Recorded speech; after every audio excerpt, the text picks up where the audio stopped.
Hey, what's going on, guys? My name's Chris. So today we got something super cool. It's actually something that I originally thought was so dumb that I wasn't gonna buy it. And that, of course, is until I saw it. Then I had to buy it. I thought that this was just another re-release, but it's not. So this guy right here is known as Slash, and he is basically the 5th Ninja Turtle, at least in terms of the original animated series, the 87 series. And this is the box. It's really cool. It's their VHS style, like this viewpoint right here, or this like binding area, by far is the most nostalgic thing of all time. If you see this binding right here and you don't automatically hear this commercial in your head, I don't know what's wrong with you. Well, the first thing is that you probably didn't grow up in one of the greatest eras of all time, which just so happened to be the mother 80s. But no, all jokes aside, this right here just really hits me in the nostalgic nuts. Like, this is just so cool. And then here we've got the box art on the back. This is really dope as well. It looks like he's in Dimension X, which is super sick. There's the top of the box.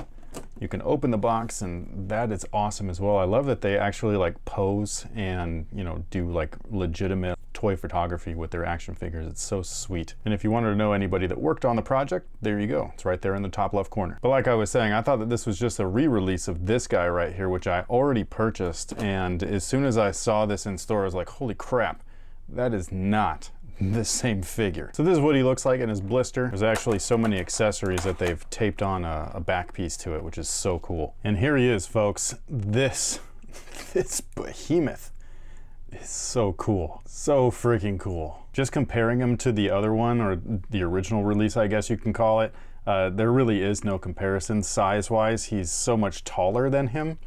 His legs are so much thicker. It reminds me of the 4-pack of Turtles, the Mirage Turtles, versus the cartoon series of Turtles, which is this, you know, this kind of scale and everything, even though they're both part of the cartoon series. So that's very interesting that they went back and were like, hey, actually, let's do this guy a little bit better. And trust me, I'm not trying to give you guys a reason to go run out and buy this thing. Not that you needed one, but just in case, I'm your guy. And before we get into the accessories and everything, I did want to just compare him with the previous release as well, also from NECA. This is part of the Archie comics series, and this is very cool. These guys are actually more in line with one another than anything else. So scale-wise though, or not scale-wise, but sculpt-wise, I don't know which one I like better. Like this Slash to me is just one of my favorites. He looks so cool and so menacing. I love everything about him. I love his little, you know, wrist, I don't know what you would call those, the blades, kind of like Shredder, especially when you compare him to the cartoon series that clearly omits those because, you know. And just in case you needed it, one last comparison. This one's actually kind of funny. I love comparing these new figures to the vintage ones because look at the scale. Look at the scale. I just can't believe how much bigger these things are. And yes. That's what she said. But yeah, even just outside of the scale alone, Articulation is just so much greater than anything we ever received as children. And it's just, I mean, epic is the only thing that comes to mind. Now, mine out of the box is a little bit loose. The legs are a little bit loose, so that's kind of a bummer. So be careful for that. But his shoulders are very stiff, which is pretty, I guess, par for the course when it comes to these newer generation figures. Everything just seems to like stick to itself. I don't know if it's the paint, I don't know if it's the type of plastic that they use, but it's really odd.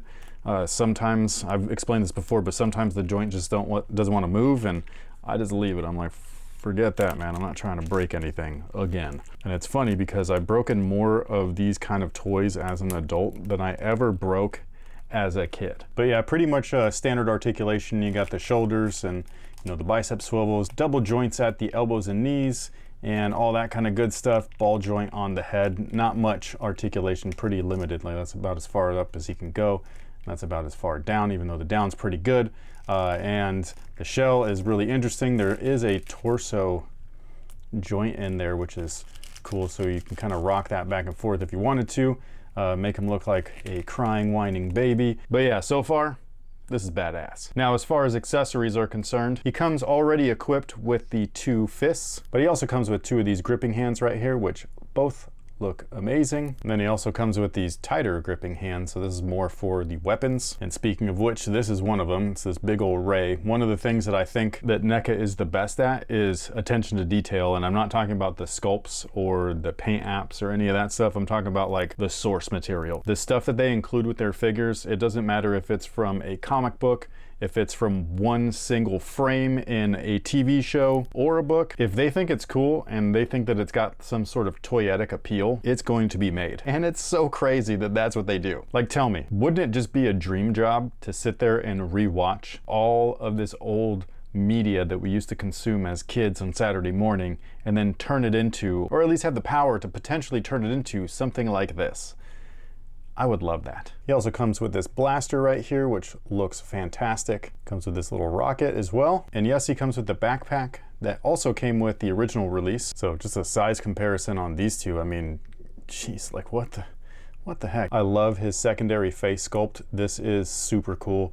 And I just don't know what to say other than, like, it's just totally awesome and ridiculous at the same time. But ridiculous in the best way possible. And last but not least, he comes with this binky. And this thing right here, like, you gotta be careful. This turtle that it comes with is ultra tiny. Like, I don't even know if this is gonna be able to focus.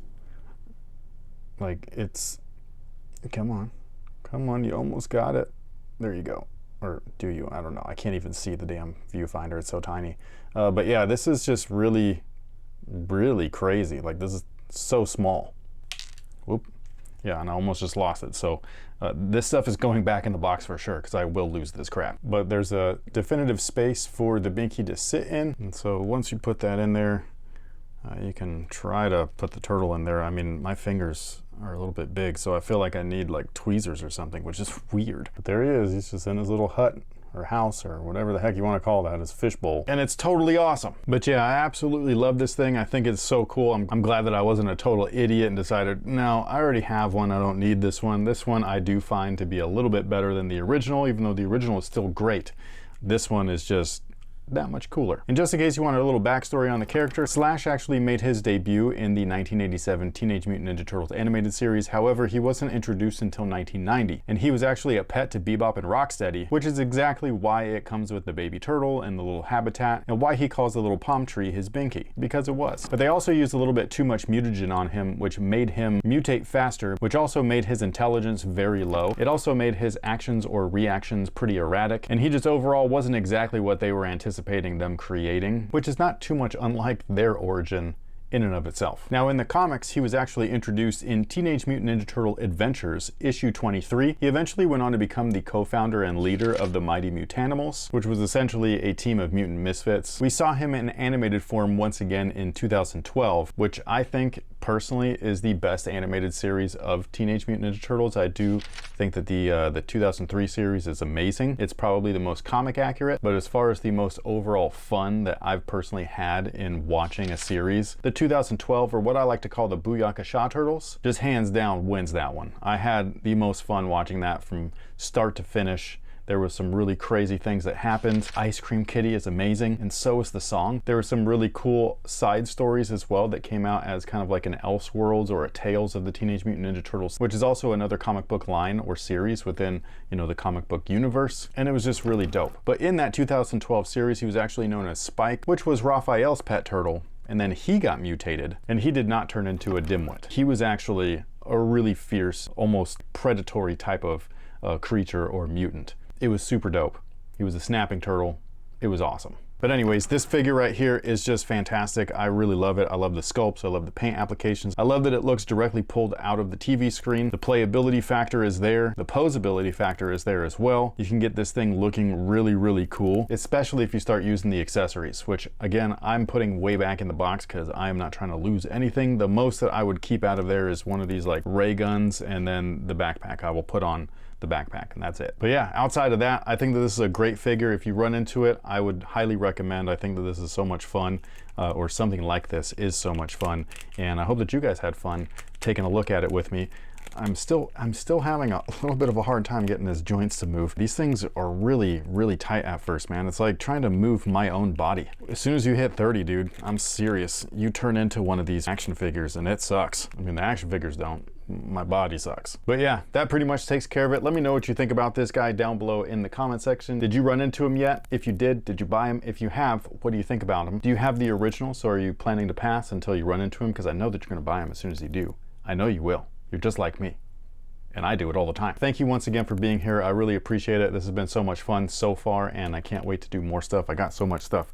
There is I don't know where it went. I want to open this guy up right here. I love this one. This one was another one where I wasn't sure if I was going to grab him or not because I have the other release, but this one I might like more. I have DC stuff. I have vintage re-release stuff. I have anime stuff. I've got cool stuff like this, and I haven't even gotten into one of my favorites, the Joes. So let me know which of those items you are looking forward to me opening most and taking a look at with you guys and all that stuff. And again, thank you guys so much for everything. I greatly appreciate it. I hope to see you guys on the next one. So until then, y'all stay nerdy, my friends.